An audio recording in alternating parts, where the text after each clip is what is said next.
नमस्कार, तुम्हा सगळ्यांचे साजरी सण समारंभ सेगमेंटमध्ये खूप खूप स्वागत.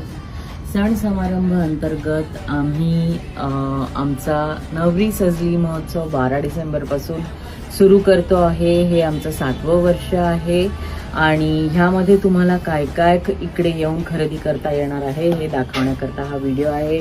इथे तुम्ही बघताय सुंदर पैठणीच्या टोप्या वेगवेगळ्या पॅटर्नमध्ये आहेत. त्यानंतर हे जे आहेत हे पैठणीचं सोवळं, म्हणजे हे खास नवरदेवाचा पेहराव आहे. पैठणीचं सोवळं आणि उपरणं असं दोन्हीही ह्यामध्ये आहे. त्यानंतर इथे जे तुम्ही बघताय ह्या पैठणीच्या ओढण्या आहेत. स्ट्रोल म्हणजे अगदी तुम्ही शेला म्हणूनही ह्याचा वापर करू शकता आणि नंतर ओढणी म्हणूनही वापर करू शकता. इथे तुम्ही परत बघताय ह्या टोप्या आहेत. हे असे पैठणीचे वेगवेगळ्या प्रकारचे ब्लाउजेस आहेत.